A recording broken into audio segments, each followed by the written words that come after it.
So in many textbooks, L'Hopital's rule is phrased as having a weak form and a strong form. Really, it's the strong form that's the most important. And all this is saying here is that if you can apply L'Hopital's rule more than one time, meaning if you end up getting 0 over 0 and you apply L'Hopital's rule, and then when you substitute you still get 0 over 0 or some indeterminate form, you can apply L'Hopital's rule again. So that's really all this is saying here. So here's an example. We've got this limit, and notice, and what I like to do with my students is to indicate what indeterminate form you're getting, because that'll remind you that you can use L'Hopital's rule, and it'll also make sure that you don't, or draw your attention to the fact that you can't use it if you're not getting an indeterminate form. So like 7 over 0, that will most likely result in a limit that's infinity, not and won't require L'Hopital's rule. So in any case, when you plug in 0 here, you're getting 0 divided by 0. So we can use L'Hopital's rule. So sometimes I even do this. If you use L'Hopital's rule, this is going to be the same as the limit as x goes to 0 of 1 minus cosine of x divided by 3x squared. But again, notice you're getting 0 over 0 here too, because the numerator is 0 and the denominator is 0. So you can L'Hopital's rule again, and you have getting the derivative of the top now is sine of x, and the bottom is 6x. And now, notice here you're not getting 0 over 0. Oh no, wait, you are. Yeah, so we need to use it again. So you're getting 0 over 0 again. So we can use L'Hopital's rule once again. And you can now see we're going to get cosine of x divided by 6. And here we can stop because we can actually substitute. So when you plug in 0, you get cosine of 0 over 6, which is 1 over 6. Alright, so again, L'Hopital's rule can be used repeatedly. And again, just keep your eye on the fact that you're only applying it when you have an indeterminate form. So some indeterminate forms, some are written as ratios, like the one that's infinity over infinity, and others are not. So here are 3 other indeterminate forms, and infinity over infinity can be used, can be manipulated into being written as a 0 over 0, so that's why you can use L'Hopital's rule. So for example, if you take this is a silly example, but if you take the limit as x goes to 0 of, or let's say x goes to infinity rather, as x goes to infinity of x over x, so that's an indeterminate form, right? I mean, we'd use algebra to solve that, and it's pretty obvious what it is, but in any case, you could rewrite this as being, so again, this is an infinity over infinity scenario, but you could rewrite this by algebraically expressing it as 1 over x divided by 1 over x, and now you have a 0 over 0. So my point is that infinity over infinities can always be turned into zeros over zeros, so that you can apply L'Hopital's rule in that case. And our goal for a 0 times infinity or an infinity minus infinity, since those aren't ratios, and L'Hopital's rule requires a ratio, the goal will be to turn it into a ratio somehow using algebra, so that you can use L'Hopital's rule. Alright, so we'll see that in the examples below. So this first example, you've got the limit as x goes to pi over 2 of tangent of x divided by 1 plus tangent of x. And you'll note that the tangent of pi over 2 is infinity, right? Or there's an asymptote at infinity for tangent of x, so it's infinity or negative infinity depending on which side. But in any case, we should acknowledge this is an infinity over infinity case, which means we can use L'Hopital's rule. So now we're looking at the limit of, so the derivative of tangent is secant squared, and the derivative of 1 plus tangent is secant squared. And, well, this is convenient because that's just 1. So there's no need to do much more, just to simplify the ratio and write the answer. Let's look at the next one. Here we've got a case where if you plug in, or if you imagine plugging in a big number, like that's approaching infinity, you get an infinity times sine of 1 over infinity, but that's 0. So this is a 0 times infinity case. So the way we handle this is we try to rewrite this as a fraction.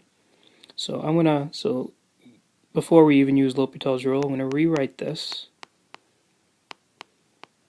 as the limit, as x goes to infinity. So I'm going to write it as sine of 1 over x divided by 1 over x. Right? So again, algebraically, it's the same thing as what I just wrote, is what's written above. But now we have a 0 over 0 form. So I can use L'Hopital's rule.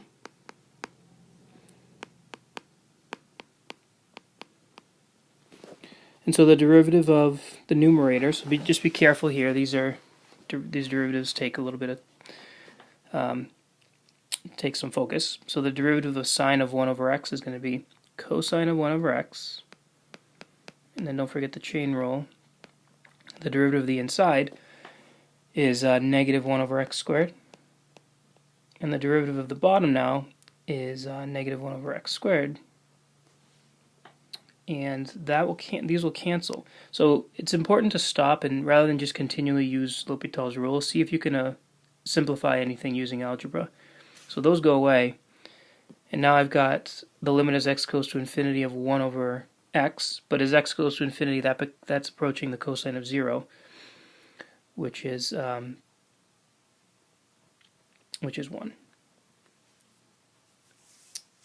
All right. And then let's look at this final example here below. Here we've got a case, so we're plugging in 0 as 0 comes from the right-hand side. So even though you're coming from the right-hand side, you can still apply L'Hopital's rule even if it's a one-sided limit. So don't get confused about that. But if you plug in 0 here, or you approach a number approaching 0 from the right-hand side, 1 over that number is going to approach infinity.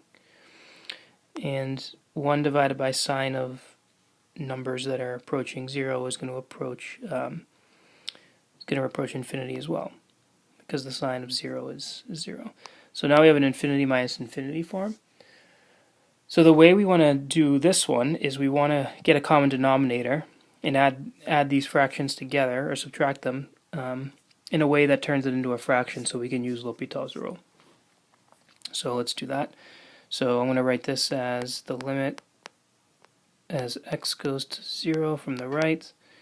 And the common denominator is going to be x times sine of x. So I'm going to multiply the top and the bottom of the left-hand expression by sine of x over sine of x, and the top one by x over x, so that it looks like this.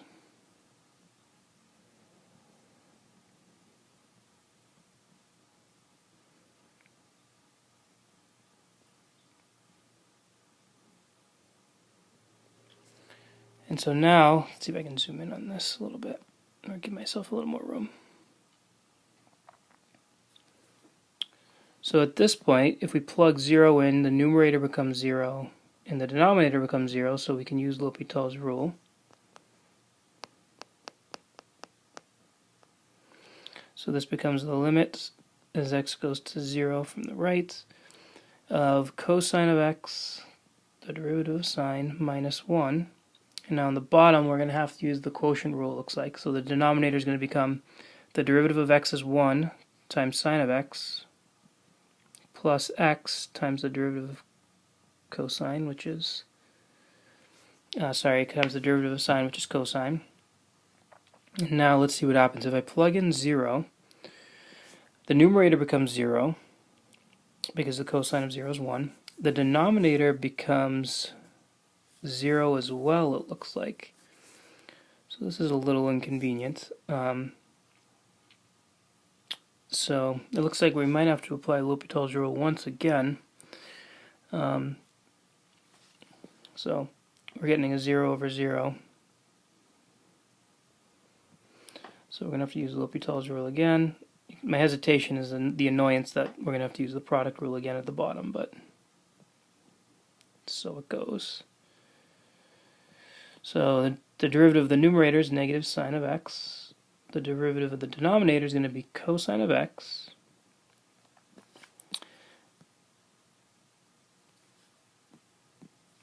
Cosine of x plus, now we're going to have to use the product rule again, 1 times negative sine